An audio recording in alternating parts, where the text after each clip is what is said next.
আজ অনেক দিন পর আবার সেই কৃষ্ণচূড়া গাছটার নিচে কিছুক্ষণ বসেছিলাম অতীতের ছবি আঁকতে।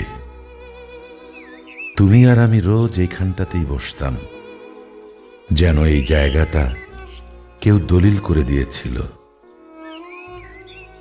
আমি বলতাম, রোজ একই জায়গায় বসতে ভালো লাগে না, আজ অন্য কোথাও বসবো। তুমি শান্ত হয়ে বলতে, না, অন্য কোথাও না, এই কৃষ্ণচূড়ার নিচেই বসবো। এই কৃষ্ণচূড়াই আমাদের ভালোবাসার সাক্ষী হবে। যদি কোনোদিন আমাদের দুজনের পথ দুদিকে যায়, যদি বেশ কিছু বছর পরে আমাকে ভুলে যাও, তখন এই গাছের নিচে এসে বসে দেখো, এই কৃষ্ণচূড়াই তোমাকে সব মনে করিয়ে দিবে।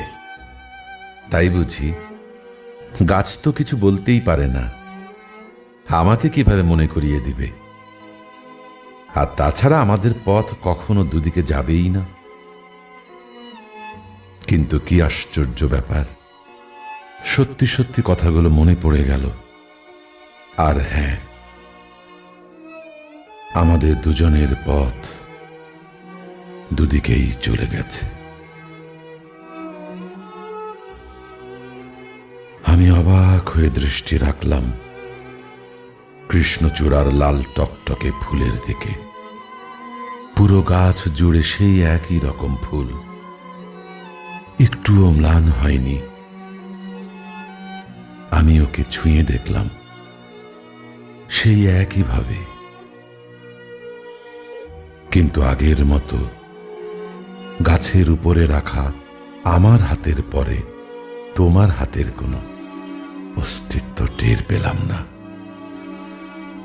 যেন সেখানে শুধুই আমি আর আমার আমিত্ব।